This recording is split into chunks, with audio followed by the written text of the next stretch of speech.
Hello friends, कैसे हैं आप सब। मैं अभी आई हूँ इधर बागेश्वर मंदिर। एक्चुअली शाम का समय, चिड़िया काफ़ी चहक रही है, बहुत ही अच्छा नज़ारा है। आप लोग सुन सकते हो चिड़िया लोग कैसे चहचहा रही हैं। मंदिर में से बहुत शांति वाला माहौल लगता है ना।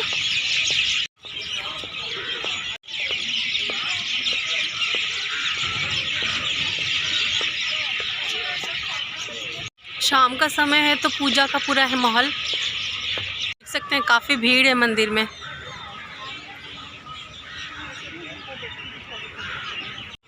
मंदिर को देखिए कितनी अच्छे से सजाया इन लोगों ने।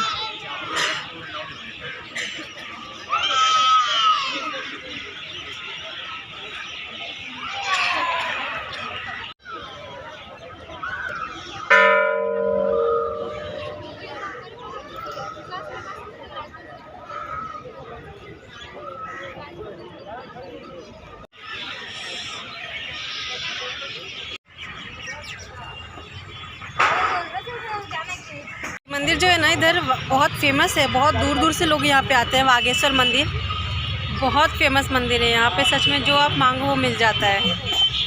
हमारे सोसाइटी में शिव जयंती मनाया गया। देखिए कितने अच्छे से डेकोरेट किया गया है, पूरा रंगोली बनाया गया है और दीपक वगैरह जलाया गया था और बाजे वगैरह भी हो रहे थे। जय शिवाजी, जय भवानी।